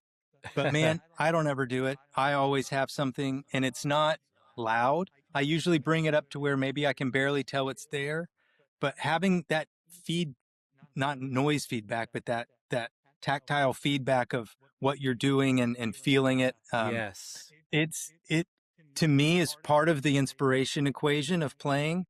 You can be inspired by how you're playing, like the parts you're playing, the song you're playing, the crowd that's interacting with you, or the feel of what you're playing. And to me, taking the amp away sometimes takes away 25% of that potential. Yes. Then I don't want to start looking for it in something else. Sometimes the simpler I'll play is when things just sound the best. Oh, yeah. It's like, okay, I can feel this a little bit. My mix is great. Everything's good. No breakers are tripping. And when Yeah. things aren't as good, it's like I'm making up for it somehow. Yes. So I feel like it always, if I have like a flag to put down, it's try it, yeah. but be gentle with your sound guy. Involve him in what you're doing. Hey, this is the goal Right. of what I'm wanting to do. I'm wanting to give just a little, I don't want to interfere with what's coming out here, but I feel like I would maybe get a little more out of what I'm doing if I had this. Can we give it a try? Can we Yeah. turn it sideways? Can we, do something? Yep. Get a signal filter pedal, take the low end out of it so that you're not rumbling the stage, And for me, the biggest reason is when all else fails and the IEM dies or the mix is so terrible, I can pop an ear out Yep. and I can hear myself, Yeah. and get Oh, for through it. sure. It's an Yeah. insurance And exactly. I always felt like my technique was better when I had that, because when you could really feel it like that, then I wasn't like playing to hear myself better, Mm-hmm. And so like that that being able to feel it just always was, some of the outdoor gigs that I did where they had backline and I had that, refrigerator behind me were just some of the most amazing times that I've ever played, so Yeah. definitely definitely feel that. We had some of those where we were in control of everything, so we could bring our own gear and PA and stuff. So we knew what we were going to be able to set up. And that was great Right. because then you had a lot of time to dial in. Like my favorite setup was I had an Aguilar 810 that was dry. And then I had what started out as a Fender Twin electric guitar amp with a Rat overdrive and a volume pedal. Nice. And what it was my overdrive was just blending that in. So the dry bass rig never changed. And then you just could drive in either instantly or a little bit, bring in the distortion of this guitar amplifier. And it was glorious, which is what I tried to do with the pedal, was be able to kind of separate that and do it. We were recording one of our projects with Ted Teeth, the guy who did the Mute Mat stuff, which they had really great bass sounds. And we were in Nashville doing it, and I was just not into the way the bass sounded in the control room. I was like, dude, this is, I was like panicking, kind of the same. The inspiration part of it wasn't there. I was like, this doesn't sound good. And I was going through like a broken AC30 guitar amp, which was in a back thing. And, we worked on the dry signal, kind of made it, basically just stripped everything off and blended it with that. And all of a sudden we were able to get something that was like, dude, I love this more than anything I've ever heard before. And it was that dry signal with a what at the time was kind of like a broken guitar amplifier mixed in. And it just was a nice way to have drive without losing the bass and the low end, which is really hard to do if you don't have some sort of dry path to blend in there. That's amazing. Yeah, we are huge fans of another guy that's a native Texan. He's actually in Fort Worth, and that is Jordan Landers. He has a pedal. It's a Rat pedal called the Big Booty Judy. I don't know if you've seen it or not. Oh, nice. Oh, I think I've heard you guys talking about it before. Oh, we talk about it all the time. Yeah. Because Rat pedals are amazing, and this one's a bass Rat pedal, so it's got like a blend in it. So it's pretty awesome. Yeah. So I totally, you saying that, that's why me and Josh were smiling. Yeah. It's because we were like, oh, As yes, soon as he the said rat rat pedal and is... glorious, I was like, indeed. Yes. Well, speaking of pedals, one of the last things I wanted to talk to you before we kind of do our rapid fire here and take it out is your current pedal board. Can you kind of gave us, you know, some of your quick hitters there on basses, but what about like what is your? Let me see. Okay. It's basically just a marketing board for for what we make. I love it. But this is what I use. Ugh. It's let's see. How are we gonna get this? Let me scoot back. But this guy. So it's kind of basic, I guess. I go into this 29 Designs pedal. It's a buffer with the kind of these like preset sweetening Oh, sweet. EQ switches that he's got, which they sound great. Anyway, so I hit that first. Then it comes down here and goes through the signal filter. I go through first. You know, like I said, take out some of that super low information. I use the high cut, the low pass, as like an instant tone knob. So the high end is all rolled off on this. And so with the flick of a switch, it sounds like what it sounds like when you turn your tone knob all the way down. So instant Motown right there. So you can use it to like take the zing out of some brand new strings if you just barely dial it in, but I do it all the way and it's the tone knob. This is the EQ, which really is just pushing the overdrive. And so the overdrive, gain, EQ, blend, and master. And then this brings it kind of up a little bit because it hits it harder. So now you're hitting the gain harder. Up to the compressor at the end. Well, no, I guess my octave is at the end. So compressor and then the octaver here at the end. Just one of the old Boss octavers. Yeah. It tracks suspiciously carefully sometimes.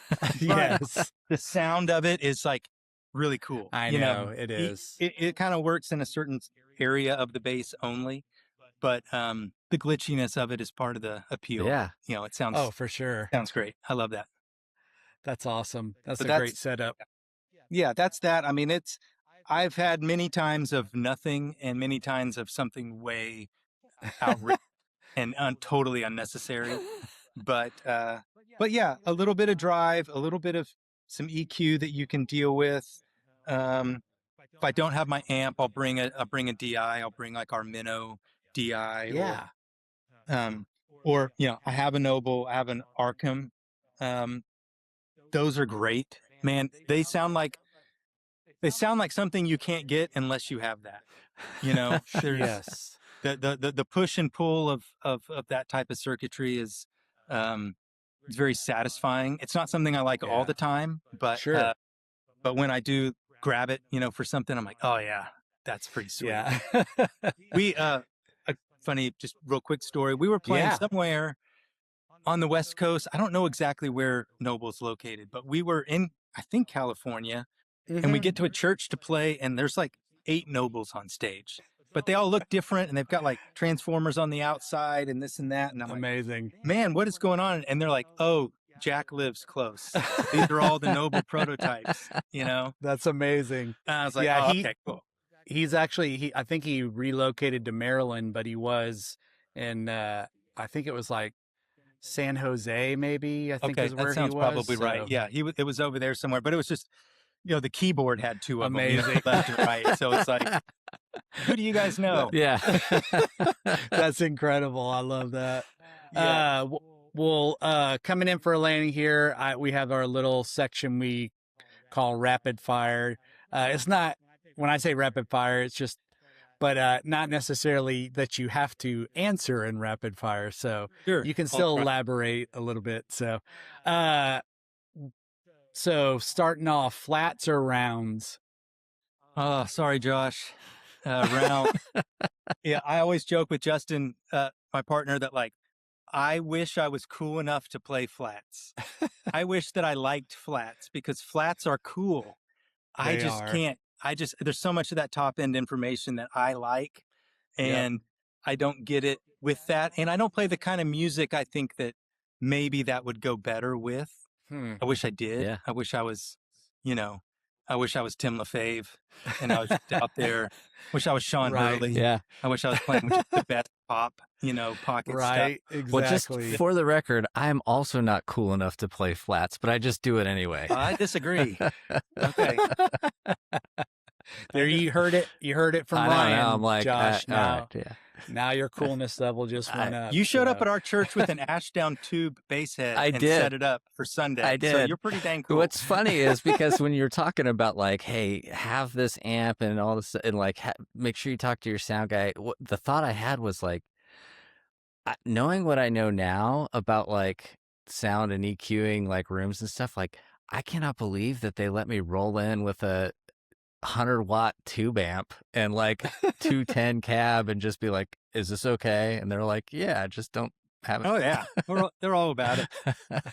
Anyway, that's awesome. Well, I think I kind of already know the answer to this, but maybe you'll surprise me. It's P bass or jazz bass. Yeah, it's jazz bass. Although every time I play a P bass in a live situation, I'm like, yeah, there's a reason that this does so well. Yeah. I played the first time I really kind of played one was we were playing somewhere and a band was opening and he had this really great old vintage P bass and we had talked all day and I'm like, hey, do you mind if I use it for a little bit of our set, And I played the whole set with it, I was like, dude, this is kind of awesome. But jazz bass. Yeah. Again, I know I'm talking too much, but no, you're P bass stuff. You're not. I had this Standing in the Shadows of Motown book when I was little, and it had a tear out record in the back that you could listen to the Motown tunes, and one left channel or right channel was just the bass, and the other was the mix. And when you'd go to just the bass, it was disgusting. It was clanky. Yes. It was noisy. It was fretty. And then you blended it in, and you're like, most glorious bass sound ever. So and that to me, P bass does, but jazz bass does it too, of like a sound by itself usually doesn't sound very good. Right. That sounds great in a mix, And, I remember trying to get like the Marcus Miller sounds in high school. And not only was I not playing the right type of music for that, but that big scoopy sound, which sounded glorious in my bedroom, disappeared as soon as I played in a band, like, okay, all the meat's gone. Yeah. So I like a jazz bass and I like rounds because I like a little bit of bite and noise on my fretboard. So. Yeah, I've actually talked about that. I completely agree with you. It's, we've said, hey, look, just because you like the way something sounds in your little rehearsal space with yourself doesn't mean that it's going to translate well in the band, mix setting. So it's always about that, having to, to test it out in the band setting or playing along with something musically so you can kind of hear how it does. So totally agree with that. What's your desert island pedal? Yeah, I've seen you ask that before. Oh, actually, stuck to the shelf over there. Oh, there it is. But yeah. Nice. This thing, man, I've been able to, you can get so much with this. You can get something that's interesting and dirty, but not distracting. That's always kind of the balance to me about extra bass stuff with things like this. Like, it's got to be cool. It's got to like add in. But the second you commit a foul, it's like, dude, don't have to bring that back again. What are you doing? And this was good. This was a good thing to be able to do that. Yeah, I would say this one, just because you can do so. This kind of covers a bunch of things: a synth sound, an octave sound. Amazing. Yeah, this one. Yeah, and that one it's amazing when you A/B between that one and then the newer one, like the difference, like you can just hear a difference between the two. It's pretty incredible. Let's see, next, favorite bassist. I'm a pop guy, I love, pop music. Bass players, it started with Flea at the beginning, but that wasn't really applicable to the music that I was playing. Sure. I early on heard about Lee Sklar, Phil Collins, James Taylor, thousands of records that everybody's heard. Just every right note played every right way. Yeah. He's a huge one. I was a big Dave Matthews fan growing up. All the Stephon Lessard parts I thought were Yes. amazing. I tricked my way into an interview with him when I was in high school.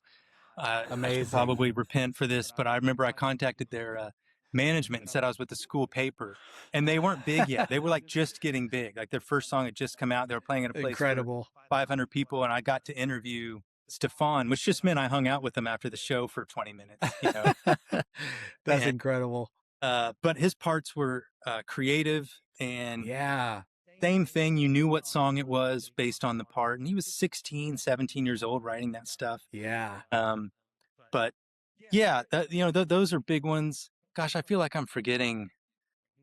I guess Lee Sklar is probably the biggest one. Learning all the James Taylor stuff in college, that was a big thing I was into. Just those parts were just all the right parts. The stuff on all the Tears for Fears stuff, which some of that's Pino, but some of that's Kurt Smith, who's the singer and bass player in the band.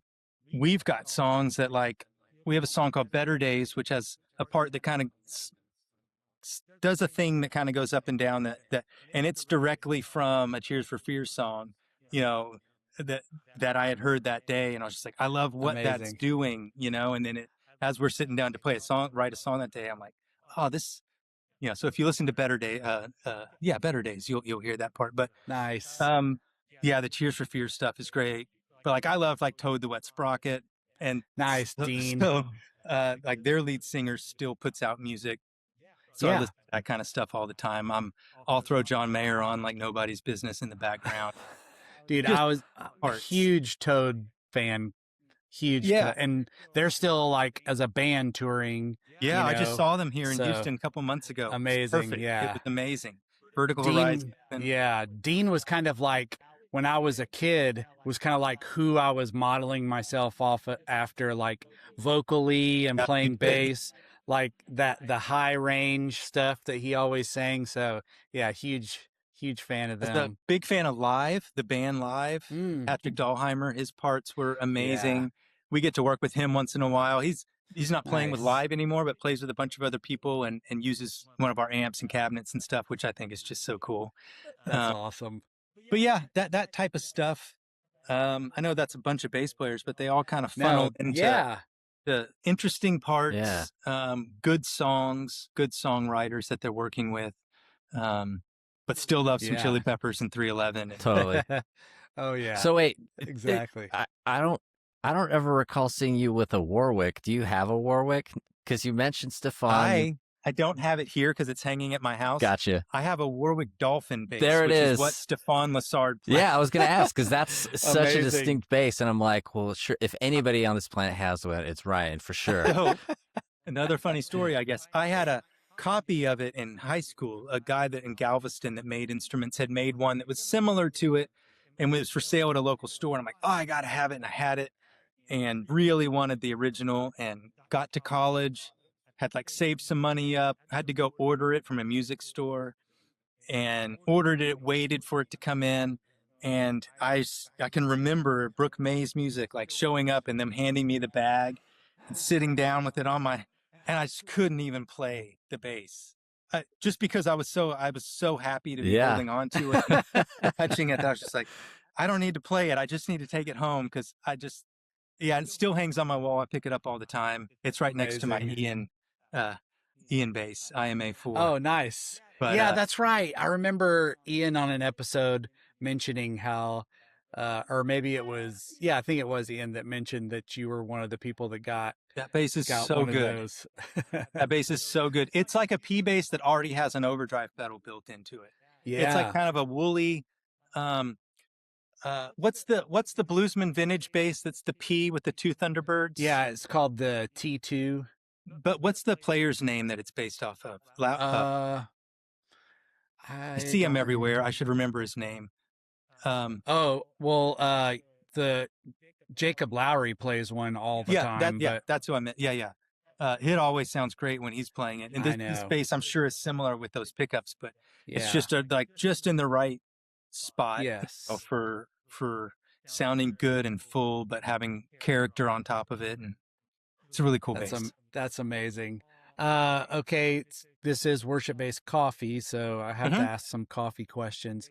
Favorite coffee? I'm about to disappoint you in a big way. Oh, you're not a coffee drinker? No, I like coffee. I have coffee every day, but I'm just a black coffee from the hotel. Me too. I love that. Yeah. I'm a Keurig with a McDonald's pod. I mean, amazing. Give me some bad coffee because I can't stand. Churches always have nice coffee and it makes me sick. It makes me like hallucinate. If I get That's hilarious. You give me an Ethiopian blend and I'm like in the corner, like shaking with a migraine, you know. You would love our church's coffee then, because I think it's just Dunkin' Donuts coffee. Totally. You know, just in bulk. So we would, when we would travel, I would just get the thing at the hotel and the thing, and we'd get in the van and we'd always go to a Starbucks and everybody else would spend all their money. And Robbie would always get like his coffee extra hot. You can ask for it, I guess. Yeah. And then drink it right away.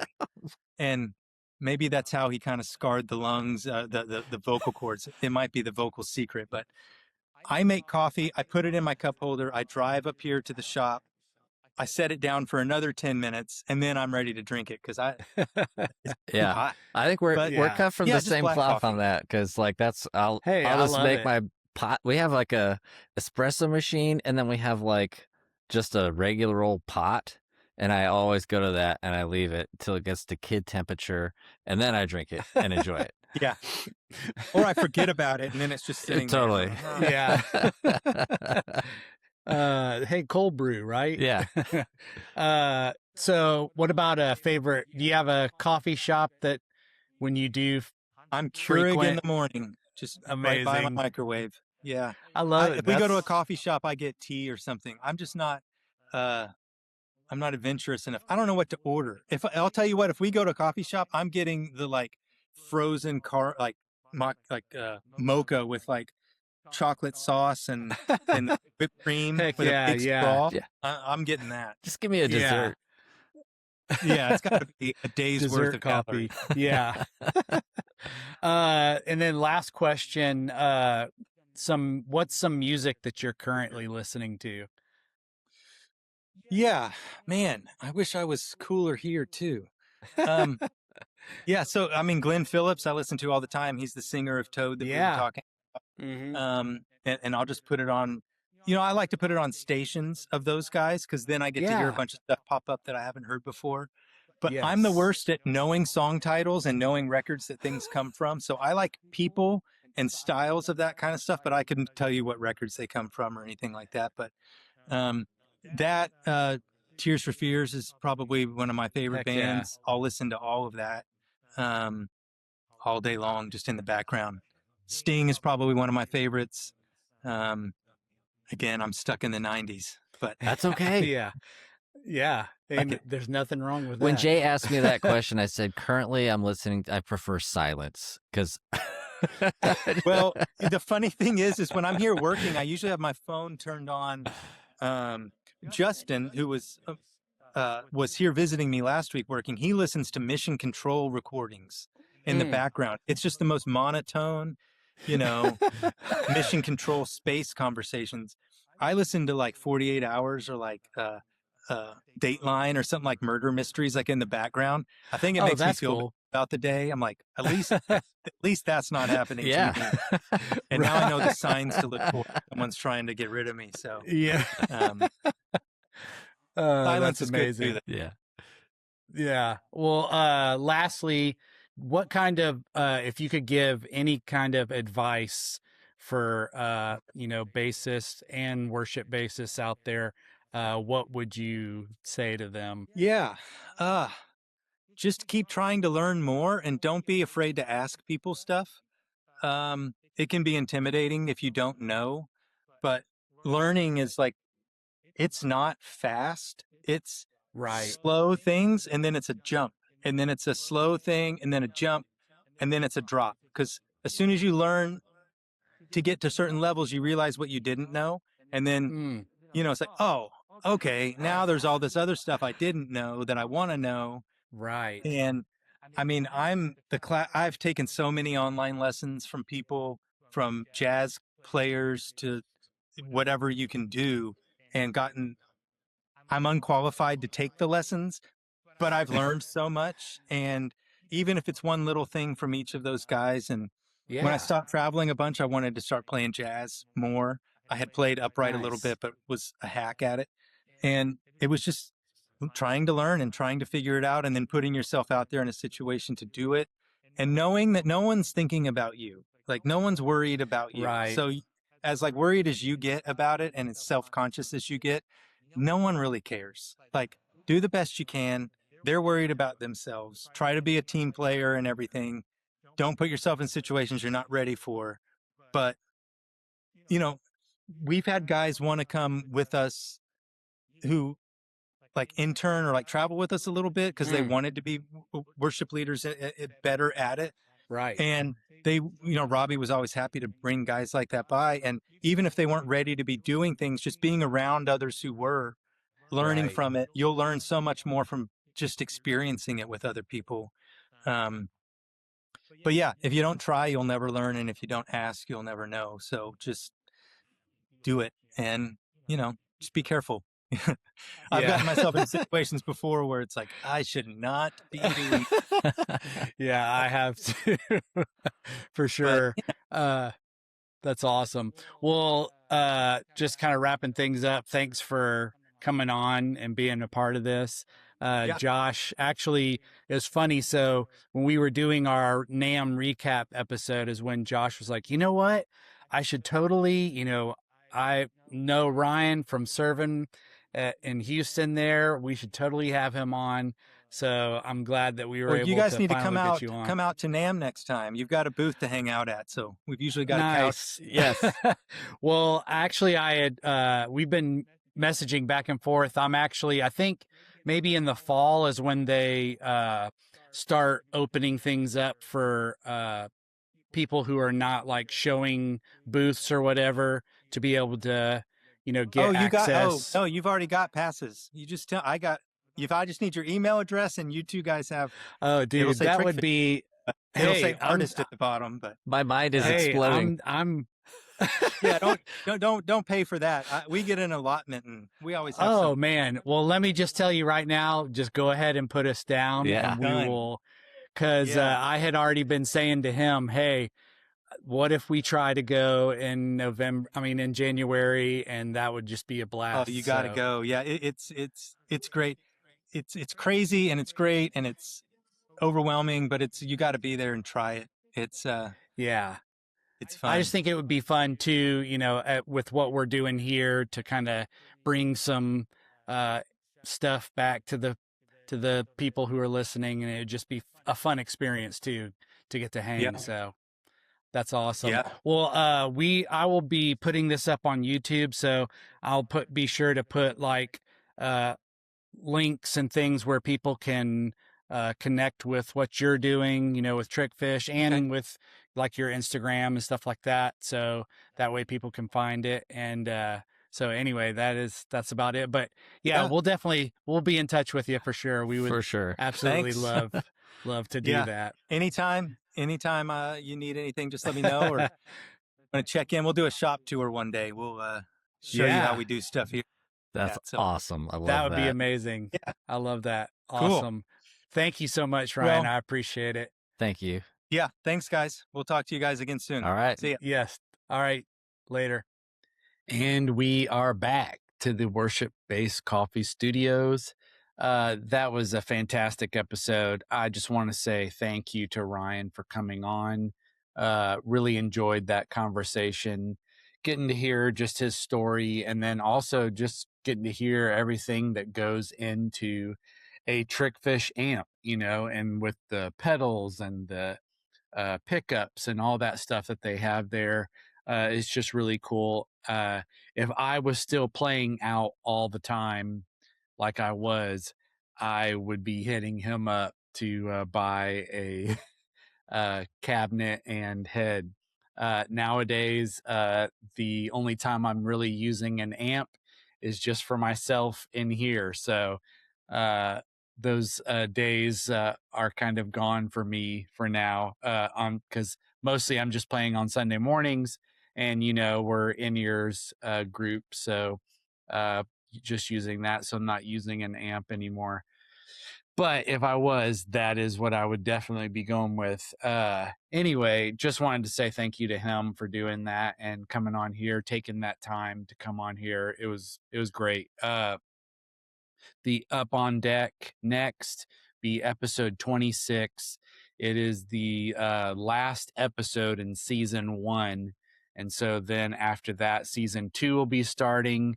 It's the official 1-year anniversary of Worship Based Coffee. I can be honest and say I really didn't know if it would make it to this. To a whole year, and so it's been awesome. Thanks again for all the support from everybody.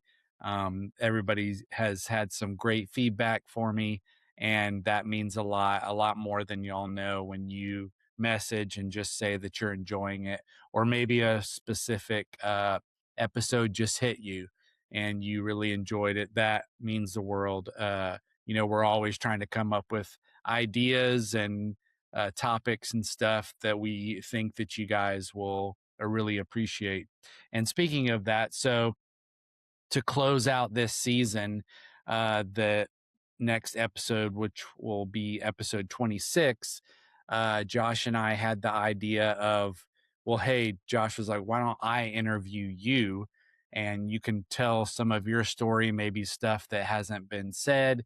And then also we can just kind of talk about this past year and how it's gone and the guests that have come on, and almost like in the old sitcom shows where they would do like the two people sitting and looking through a book and being like, hey, remember, and this happened, and they would show clips of previous episodes, which we probably won't do the clips thing because that would be a lot of editing, but we may just hash on some comments and some things that we took away from that whole year. Anyways, just celebrating the one, leading up to the 1 year.